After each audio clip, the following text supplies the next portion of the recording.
ఇక్కడ రకరకాల ఇది మాటలు మాట్లాడారు. భారతదేశంలో ఏ బీజేపీ రాష్ట్రంలో కూడా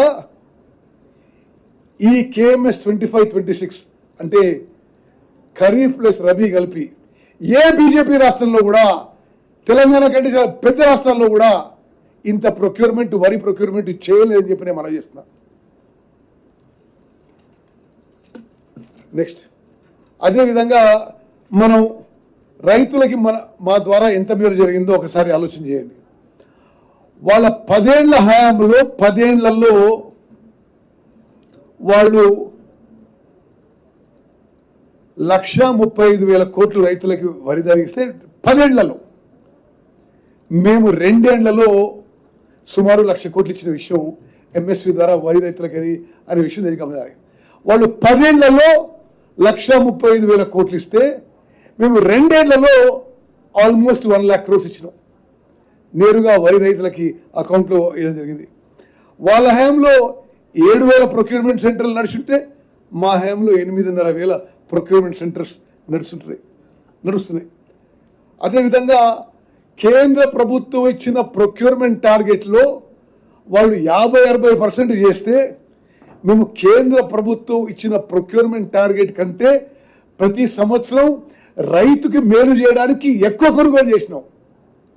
ఉదాహరణకి 24-25లో కేంద్ర ప్రభుత్వం 105 లక్షల మెట్రిక్ టన్నులు టార్గెట్ ఇస్తే మేము 128 లక్షల మెట్రిక్ టన్నులు కొనుగోలు చేసినాం.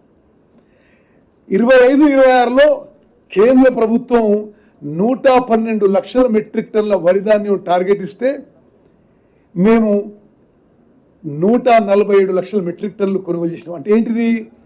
కేంద్ర ప్రభుత్వం ఇచ్చే MSP పాలసీ ప్రకారం ఇచ్చే టార్గెట్, అదే MSP రేటు, అదే MSP కండిషన్స్ ఇప్పటి కాంగ్రెస్ ప్రభుత్వం మేము ఆ ఆర్థిక భారం మోసి తెలంగాణ వరి రైతుకి మేలు జరగాలని చివరి గింజ వరకు కొనుగోలు చేసినాము.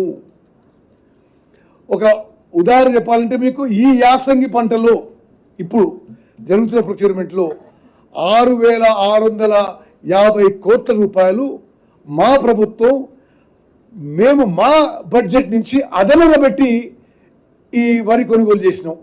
అదేవిధంగా ఈ 2 ఏళ్లలో కేంద్రంలో బీజేపీ గవర్నమెంట్ ఇచ్చిన MSP కంటే అదనంగా 16,649 కోట్ల రూపాయలు మా రాష్ట్ర ప్రభుత్వ బడ్జెట్ నుంచి లోన్ తీసుకొని తెలంగాణ వరి రైతులకి మేలు జరిగే విధంగా అదనం భారం మేము మోసి, ఆర్థిక భారం మోసి తెలంగాణ ప్రతి వరి రైతు దగ్గర ప్రతి గింజ కొనుగోలు చేసినామని చెప్పి నేను మళ్ళీ వహిస్తున్నాను. అదేవిధంగా ఇది చూడండి మీరు, అంటే ఇది కేంద్రంలో అధికారంలో ఉన్న వాళ్ళు ఇక్కడ ఏదో మరి ఉద్యమాన్ని యాత్రని మాట్లాడుతున్నారు. కేంద్ర ప్రభుత్వం తెలంగాణ నుంచి కొనుగోలు చేసే వరి టార్గెట్ ప్రతి ఏటా తగ్గించుకుంటూ పోతుంది. తెలంగాణ రాష్ట్రంలో మేమేమో